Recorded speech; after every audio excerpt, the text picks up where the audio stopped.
excellent presentations, one on inflation expectations and the supply chain, and the other one on the optimal inflation rate with firm level shocks. Special thanks go to Raphael and Dominic as organizers, but also to Doris from the Central Bank Research Associations for all the kind of important support in the background. Let me just briefly introduce you to the general format of this session. If you are regular, you're of course already well familiar with it. We have 45 minutes, a total of 2 presentations of about 15 minutes each, and the remainder of the time we'll actually have at the end for Q&A. Like, given the format of the sections, we unfortunately don't have on-the-spot live questions, but feel free to actually write comments, suggestions, and anything you want to ask directly in the Q&A space. Like, you can directly, of course, post your questions during the talk, but we'll actually only ask them then at the very end of the 2 presentations.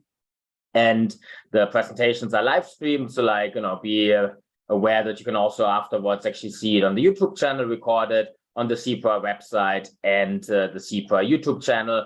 The quick disclaimer, the usual central bank type disclaimer applies. Like, whatever is said here is actually not representing what CPRA might actually stand for or any of the sponsoring institutions. Now, I don't want to use any more of the precious time and directly hand it over to Elias, who is the director of the Monetary Policy Division at the Central Bank of Chile, to tell us about his exciting work. Thank you very much, Michael. Thanks for the invitation. Well, it's a good thing that we don't really have to motivate the theme of today's discussion, given what we are experiencing. Let me just share the screen.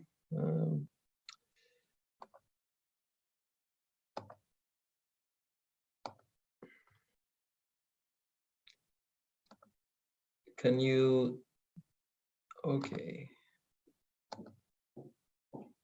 Does that work? Great. So this is a joint work with Francesco Grigoli and Emiliano Lutini, both who will be also available for answering questions you may have at the end. So we are in quite a bind because inflation is proving to be quite persistent. This is true for the Federal Reserve, it's true for the ECB, certainly true for Chile, where inflation has surprised us for, I don't know, already a year, more or less. It has been consistently exceeding our expectations. And throughout this process, we've been trying to understand the precise contribution that the expectations itself, expectations of agents that actually form prices, might be playing, what role they might be playing in making this inflation process more persistent. Because the prescription is rather different in terms of policy and especially communication. If your diagnostic is that it plays a relevant role in making this more persistent, or maybe the persistence that we are observing in inflation has to do with the shocks. So that would be two very different type of diagnostic and would lead to different implications for monetary policy. Unfortunately, we know very little. We know very little about why expectations of different agents behave the way they do, what are the variables that help shape these expectations. I won't summarize the work that tries to make progress on this. I'm sure many of you are familiar. Let me just say what we do in this paper. In this paper, we ask 2 relatively simple questions. If you want this kind of low-hanging fruit, our edge is going to be the data that allows us, I think, to answer this question in a satisfactory manner. The first question is whether when firms, we're going to focus on firms in the paper, when firms form their expectations about aggregate inflation, what are they paying attention to? And in particular, we're going to explore the role of shocks that they receive in their supply chain. That is, if their providers they charge more, their suppliers charge more, does that affect the formation of expectations of aggregate inflation of different firms? The answer is going to be yes, even if those idiosyncratic price pressures that the firm faces do not have predictive power on inflation beyond what we already know from aggregate statistics. Okay, so that's one of the main results of the paper. If you want, there's a violation of the rational expectations framework here. The second question is whether changes in expectations of inflation, aggregate inflation, actually matter for the price setting decision of firms. And the answer is going to be yes. We're going to find an almost complete pass-through, if you want, in the Phillips curve that we will estimate at the firm level. The coefficient of expected inflation on the actual inflation of the firm, how much the products that the firm sells, how much that is changing, that coefficient is going to be 1, essentially. Okay, so that's kind of interesting, because then how firms form expectations, that actually matters because it translates on how much they charge. That's the paper in a nutshell. Let me go into the data. This is kind of the interesting part, I think. In the macro sense, this is going to be a period for which the data is actually available, the kind of detailed data that I'm going to explain. That is sort of appropriate for studying this question because we have a fair amount of variation in inflation. So inflation touched a low of 1.4% a couple of years ago, and then it reached 5.2 when our data stops, which is September 2021. Of course, we have more data now. We can update this, but this is the data we use in the paper. That's in the macro sense. Let's go to the micro data that we have for this. Okay, so essentially we are matching five sets of data. So first, this is the most important one, we're gonna use a survey of firms' expectations that asks about, what they think about the economy, what are they're gonna do about employment, a bunch of questions, but there are a couple of questions of inflation. What do they expect inflation to be? And this is about the aggregate inflation of the country, the aggregate CPI. So the specific question is, what do firms expect CPI to be in exactly 1 year from now? So that's a question of the survey. Then we have the value-added tax registry, which essentially since 2015 mandates every single firm in the country, whenever they make a purchase or a sale, they have to submit electronically and at real time the details of the sale of the purchase for tax purposes. Okay, so this is electronic, automatically updated in the IRS website. And what does this have? This allows us to see what firm is buying and who are they buying from and who are they selling to. So it's basically the whole business-to-business transaction that we can see here. And what's very important for this data is that we can actually, because people say what they're selling, right? So I'm selling 2 liters of Coca-Cola to some other firm, and they put there the unit price of the sale. So we can actually back out from these tax records the quantity that is being sold and the price separately. Okay, it's not. I'm putting it easier than it is because there's not like a drop-down menu. You have to clean this up. Okay, it only took like 3 years to do, but we did it a couple of years ago. So now we're in a good position to start using this. We have also customs data. That's important because, of course, many firms have a relevant cost from the external suppliers, and they also export abroad. We have other sources of income tax forms that is very also allows us to check the purchase of other materials. And finally, we have information from the Bureau of Unemployment Insurance that is going to give us the firm's monthly wage bill. Okay, so we also have all the wage expenses. We also know who the firms hire, and we can talk more about the data in the end if you want. It's a great data set. So anyway, just to give you a very few descriptive statistics so you understand a little bit of the data.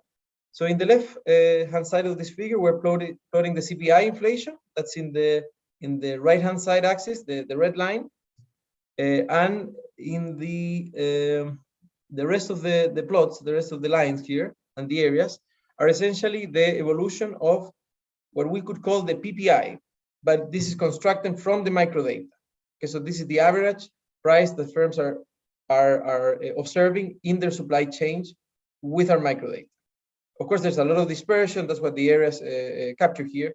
This is plotted actually in the left-hand side axis. You can see that the scale is different. So the volatility is roughly 5 times what firms observe at the cost level than what we observe at the aggregate CPI.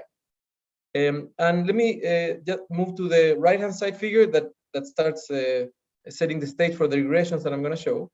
And this is just a visual representation of the relationship, the correlation, if you want, between the input price inflation, the cost that firms are essentially facing from their suppliers, and the relation with the expectations of CPI. Okay, this is already using the survey of CPI expectations.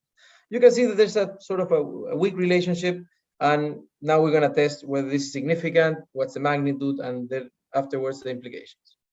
So this is the basic regression that we run. It's a local projections method regression. It's kind of simple. So basically, you face a shock in different variables, different explanatory variables, including lagged inflation, including your the cost of your suppliers, right? So that's the cost you face as a firm for your materials, other controls, etc. And then on the left-hand side, we are seeing how that affects the expectations of inflation of that same firm for the overall CPI for, say, 1 month from now. It's always 12 months looking ahead, okay? But that's what the survey asks. But we see the result on that expectation 1 month from now, then 2 months from now, that's the age of the regression. Then 3 months from now, and then those coefficients are going to allow us sort of to plot the local projection dynamic of these shocks to the supply chain. Okay. There's some details of the data. I don't have much time, so I'll just skip for this. Let me just point to a few important issues here.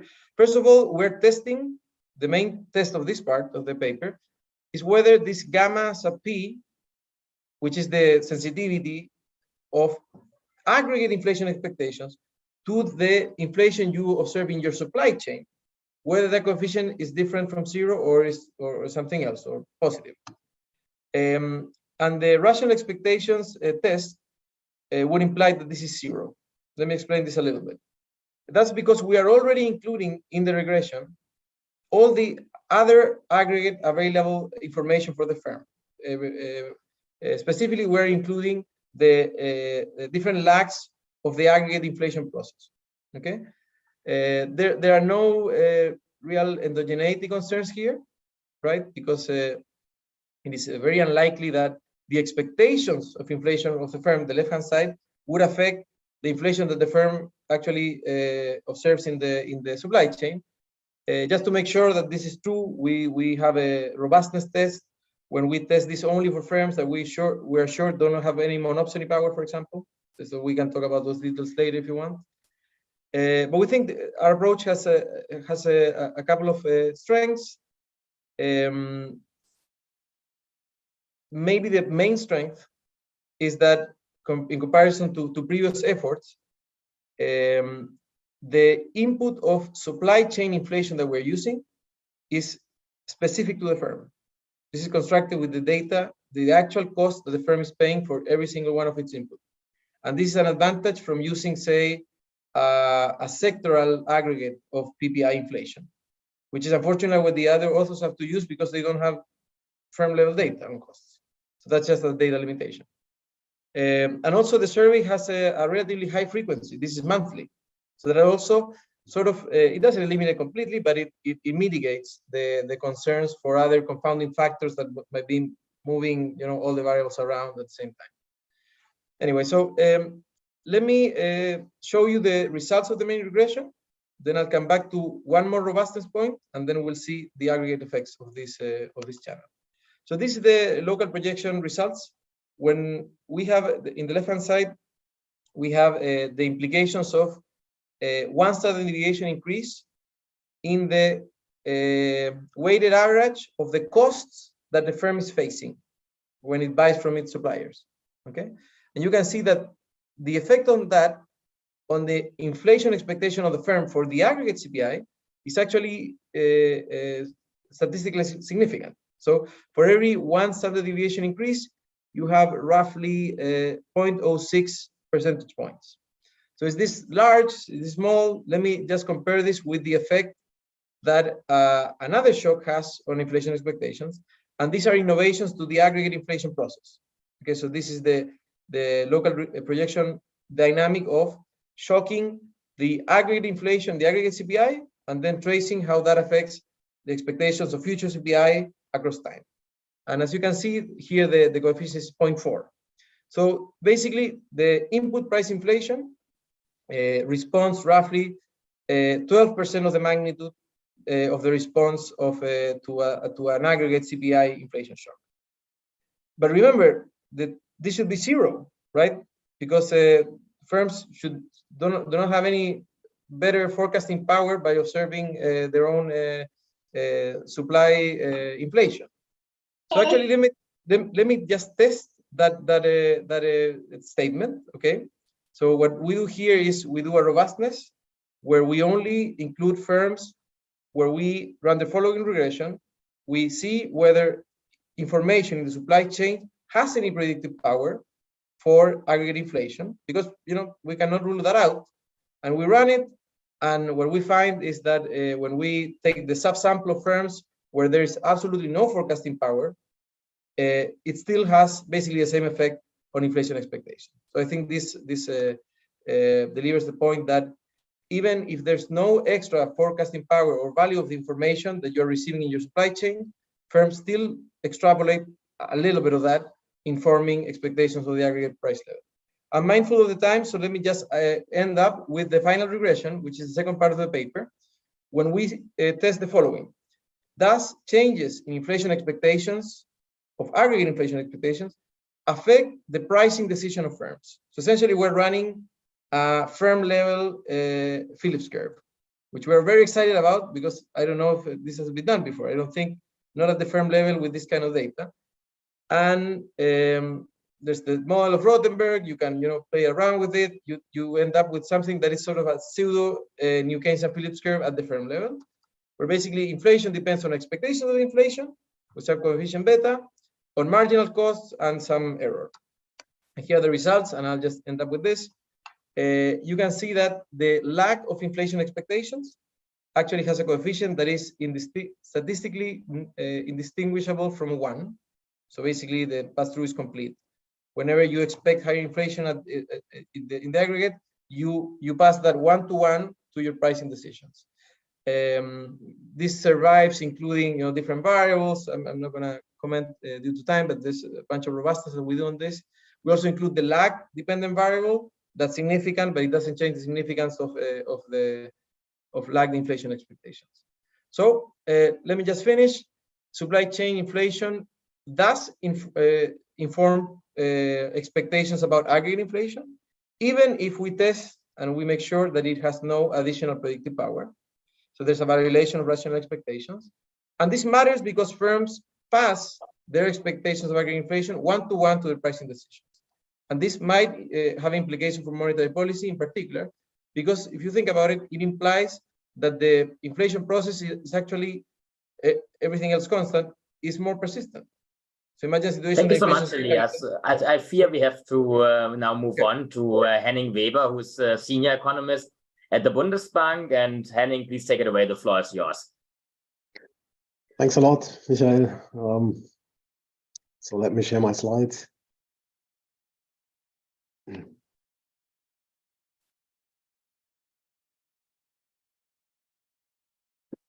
So this is joint work with Anton Narkov at the ECB. And as Michael pointed out, we look at optimal inflation with firm level shocks. I'm very happy that I can show this paper here. And so thanks to the Cleveland Inflation Center for setting up this webinar, and for Raphael and Dominic for organizing it. That's really great. Now, there's of course a disclaimer here. Anton and I, we both work at a central bank, and we express here our own views and not those of our institutions. Let me motivate things a bit. If you look into the microprice data, then what you're going to see is overwhelming heterogeneity. And to give a specific example, think about the distribution of price changes, which is really dispersed. Now, that's known since quite a while, and the literature that has looked at this microprice heterogeneity has developed models that fit all this heterogeneity. And what you find is that in order for these models to work, you need really large and persistent firm level shocks. And it turns out that these firm level shocks affect the positive conclusions that these models have quite a bit. So one of the positive conclusions is the degree of monetary non-neutrality that these models exhibit. Now, if you turn to normative conclusion, there is really little results in the field. And we could only come up or found a type of folk wisdom. And that says that no matter whether you have these firm level shocks or not, you're going to leave the core policy prescription, namely price stability or an aggregate inflation target equal to 0, basically unaffected. And the intuition is quite obvious. Basically, all these idiosyncratic shocks going to wash out. Now, what we do here in this paper is we want to revisit this folk wisdom.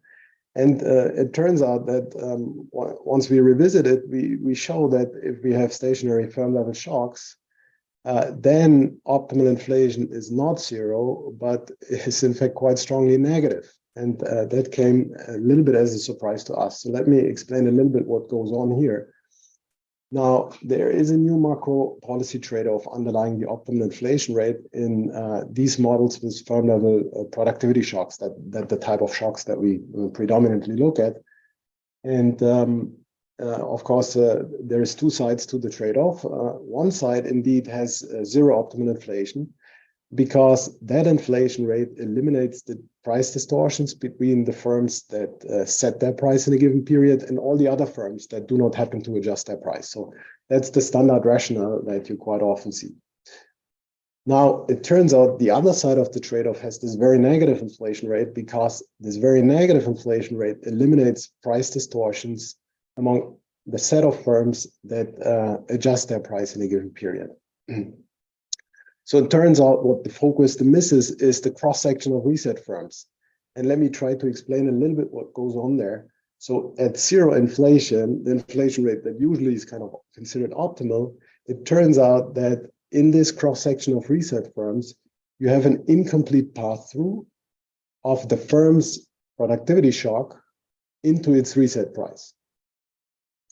Now, this means that when the firm is a productive one, that firm is going to be too small, right? Because it's not going to reduce its price all the way. And if the firm is an unproductive one, the converse is going to happen, right? That firm is too large. And of course, you sum up of all these firms, this type of misallocation, and you get aggregate productivity being depressed. Now, in terms of quantitative results, of course, this new policy trade-off depends on the properties of these firm level shocks. We do a bit of an effort in order to calibrate them from microprice data of the German CPI, and our degree of persistence at the monthly level is equal to 0.9. So that's actually not a very persistent shock if you think at lower frequencies like quarterly or annual frequencies. And we also find that these shocks are quite sizable, which is something that the previous literature has also confirmed. They are easily an order of magnitude larger than aggregate shocks, which is why it is so important to understand the consequences of these shocks better.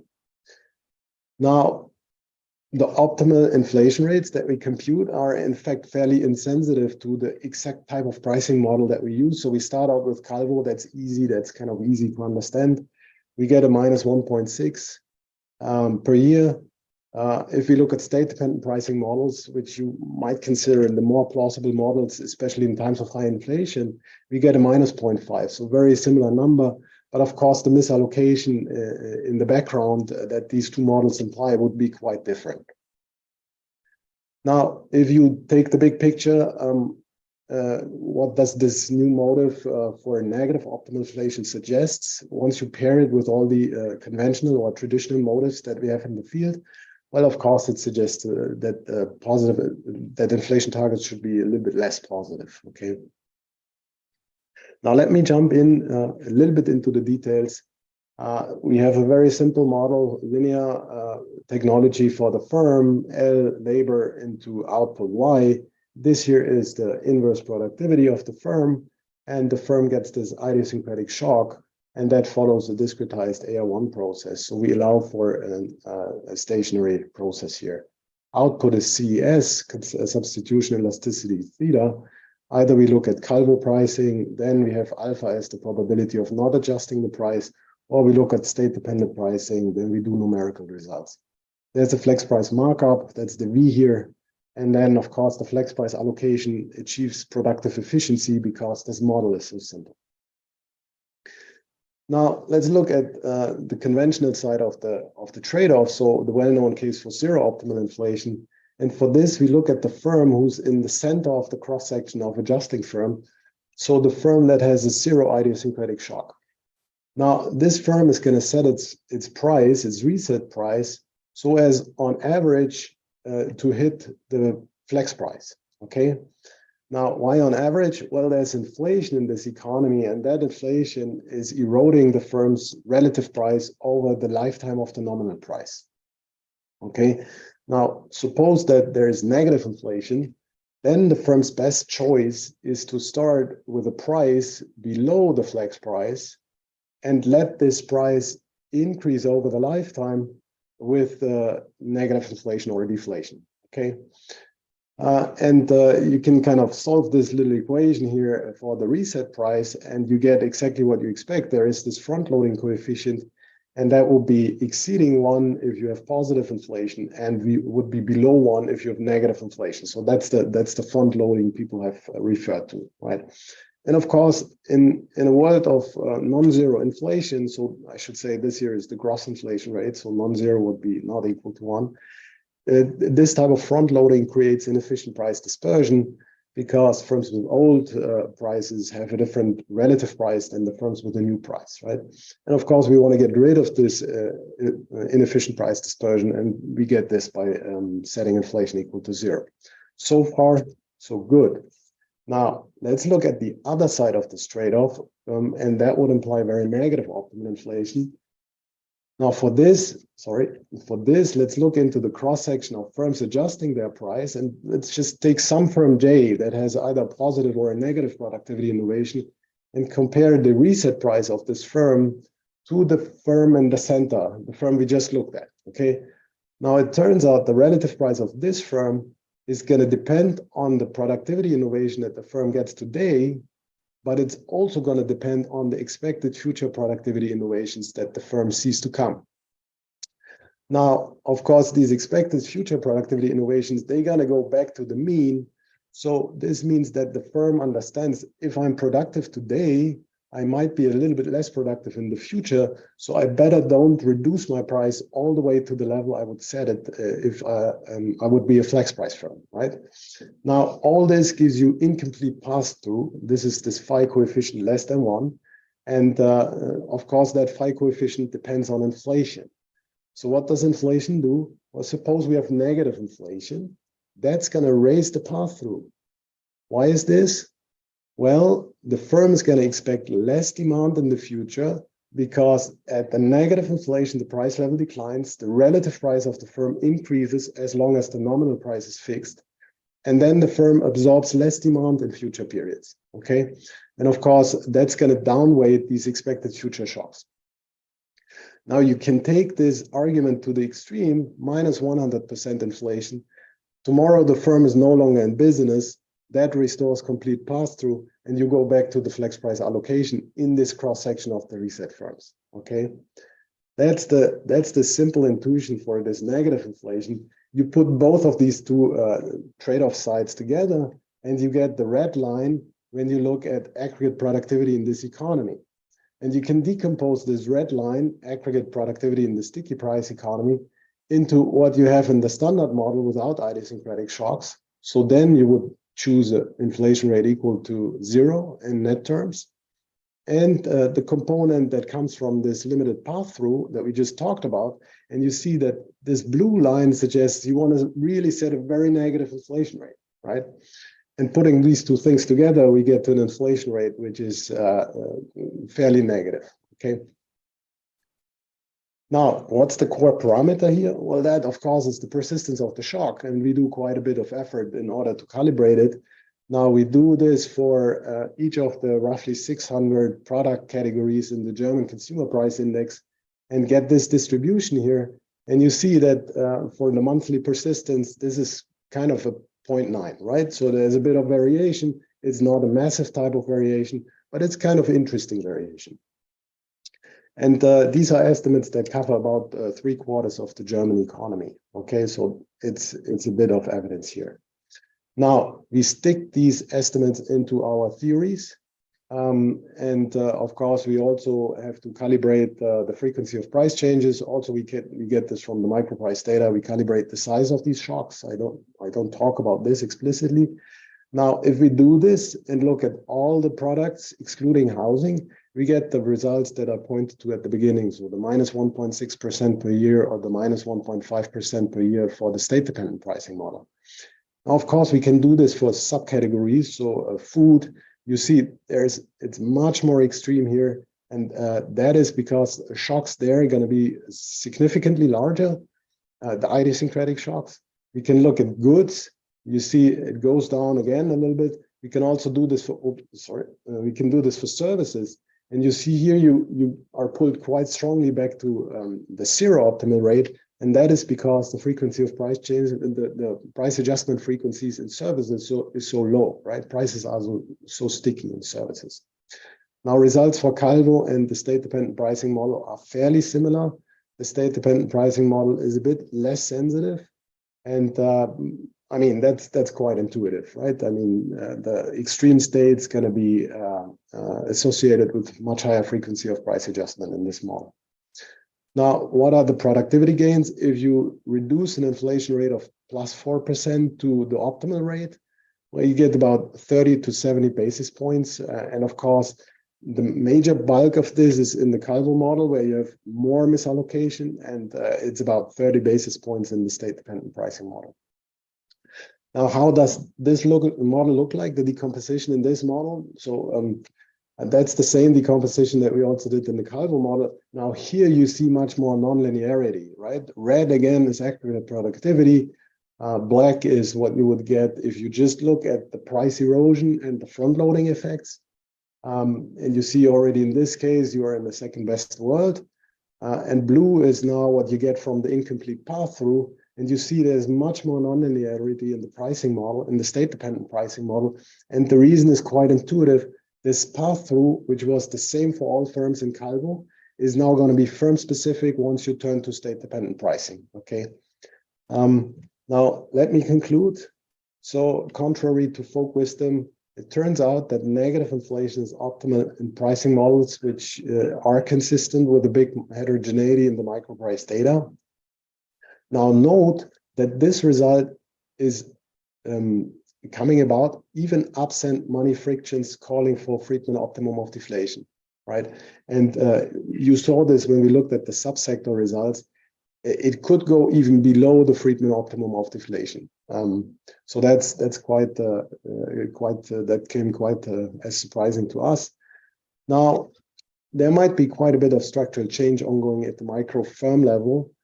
Say we see larger firm level shocks with the pandemic, with the war, with the extreme weather events of recent years. And of course, from the perspective of our framework, this can affect the optimality of the inflation targets that we these days have in place. Now, the new motive for a negative optimal inflation, that suggests a couple of things.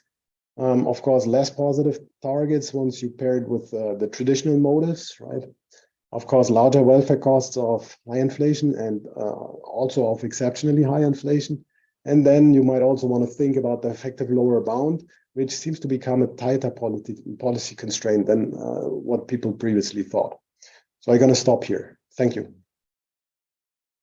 Okay, thank you so much, Henning. So we have about 10 minutes left for questions. So if you have any questions that came to your mind, please feel free to add them to the chat. We already have a couple of questions, and so let me collect and a few questions that were from Raphael Schönle and from Dominic Smith, directed towards Elias. So I think they have a common theme. So one question was how do firms react to variant salient price changes? For example, things that are really important along the supply chain, so kind of large expenditure shares are frequently purchased rather than just gas.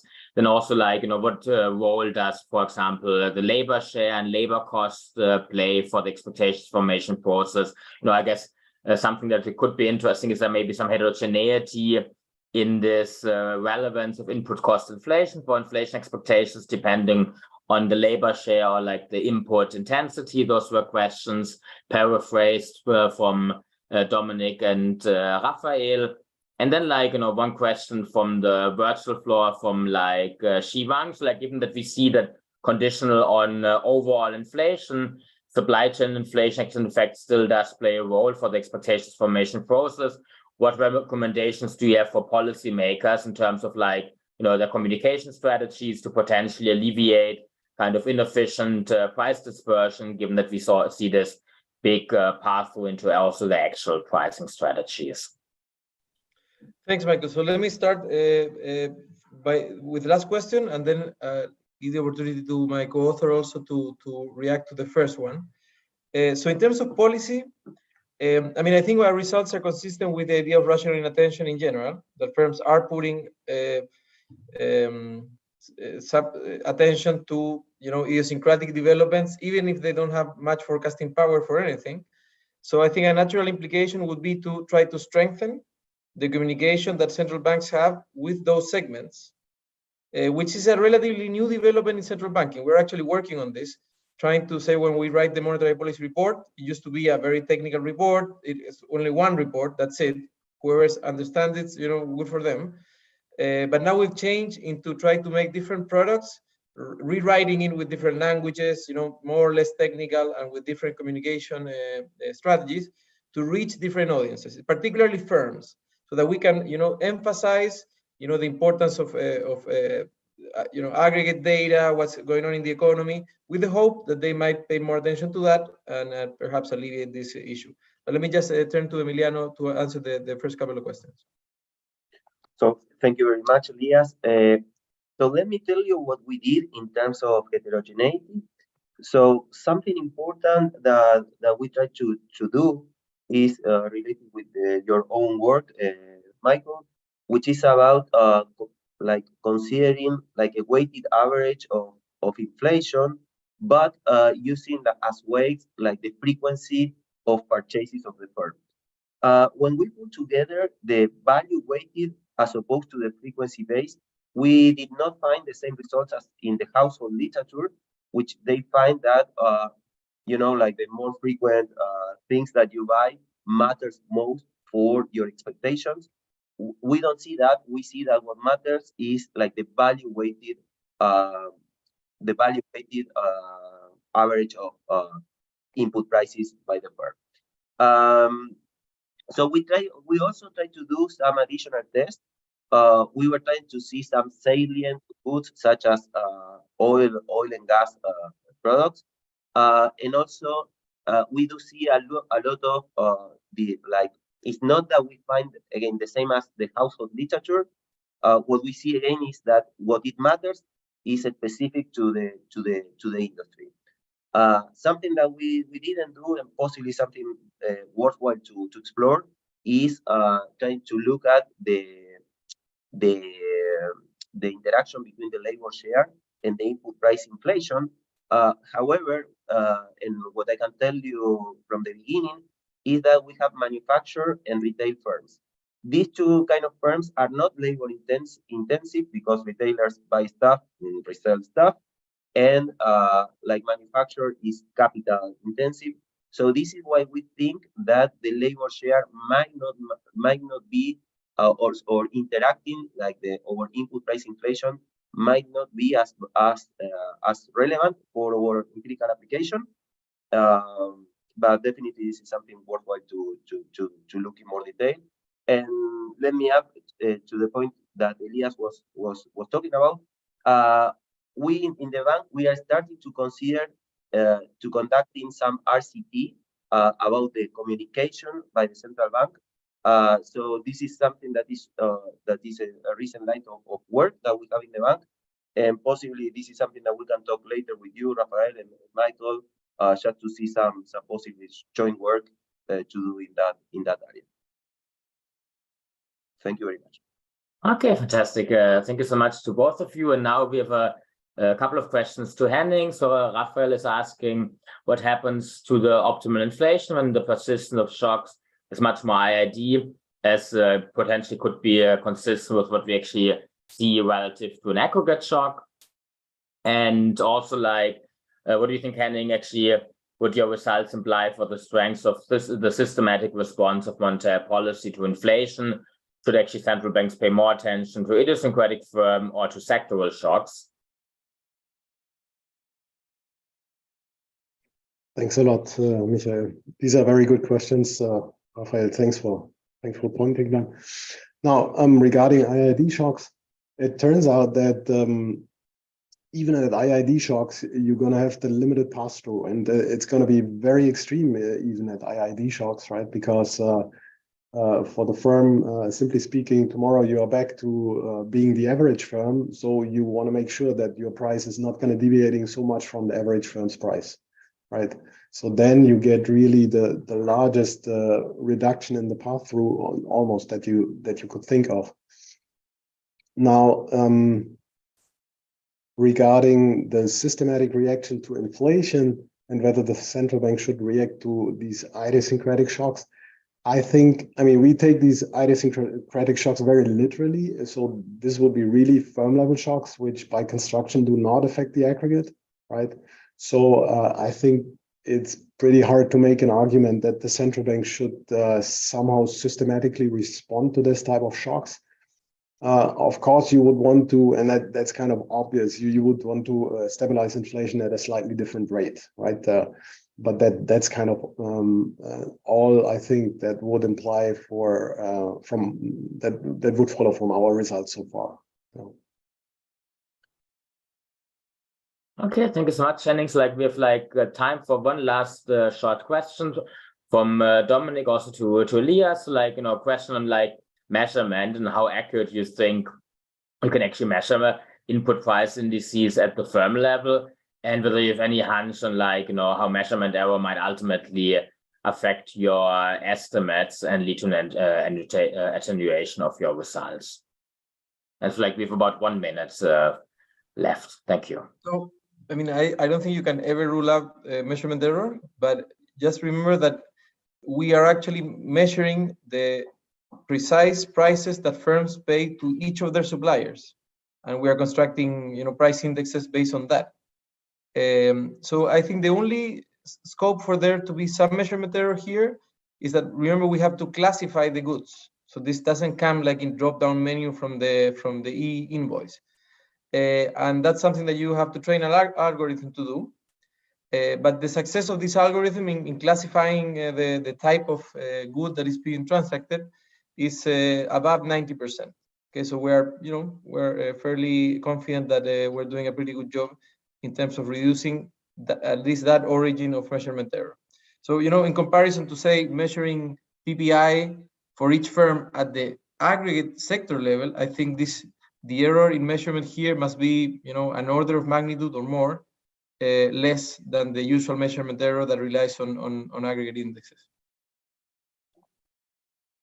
Okay, well, thank you so much again, Elias, and also like another virtual round of applause to both you and Henning for very insightful and exciting presentations and the fruitful exchange at the very end. So, like, this concludes today's CIPRA webinar on inflation and inflation expectations, and we'll reconvene on April 6th with another 2 set of very interesting presentations. Let me maybe briefly hand it over to Raphael to see whether he has any additional concluding announcements. Thank you so much. I would just like to thank the excellent presenters, and obviously you also for moderating, Michael. And I think this is really the future of where we want to see research going, using this heterogeneity, enriched data and model sides. I think we will learn a lot. So thank you very much for the presentations. Bye, everybody. Thank you all.